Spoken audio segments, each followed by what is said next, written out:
And that took one of the Homa Bay, he under to EPS. Continued. First ending of that be to release those abducted, and then forward nobody else will be abducted. If they have made a mistake, let them be arrested, let them be prosecuted. And advocates here and others in the role of advocates in Kenya will ensure that those accused get. In our national anthem, we say that justice be our shield and defender.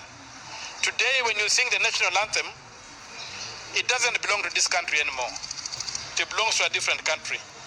And so the demand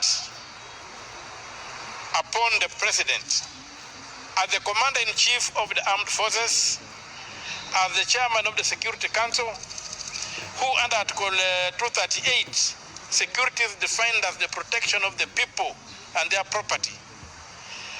Under our Bill of Rights, the personal freedom is a right. So to take people and confine them to using extrajudicial means is inviting the population, as land councillor said, is inviting the population to disregard the law and take the law into its own hands to survive, because we are not going to be sitting ducks. Personally, I'm very, very attached because Bob Njagi was kidnapped a few hours after leaving my office. He was kidnapped on a matatu. And it is very nice. On 24th, Bet Bull was kidnapped after leaving my office. Who witnessed the kidnapping to come forward and help me, because I gave my personal assistant and the driver to take Mr. Kibet in my vehicle because he said he was not familiar with the town, and since he had called saying he wanted to meet me before he travels to Israel he was supposed to travel to Israel to join the University of Tel Aviv on past Friday. He had wanted to meet me just to make an acquaintance with me and also to talk to me so that he could understand my political philosophy, which he said he wanted to use to inform his cartoons.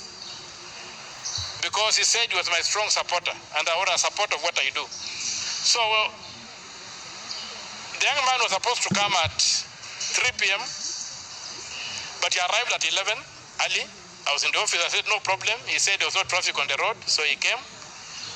And we stayed from 11 to about 4:30. And interestingly,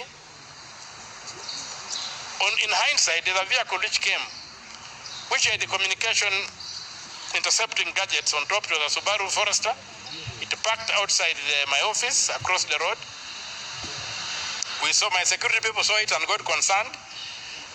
Well, we thought they were trying to monitor my communication. We had no idea it had any connection with Kibet. And Kibet did not express any fear for himself or for anything, because he told me he was staying at his brother's and he'd be leaving on Friday. So, even the reason we took him to town was not because we feared for his safety, no. It's because he told us he did not know town. So we had to take him to archives, and he boarded a metro matatu to Kikuyu. So, but now in hindsight, that Subaru Forester,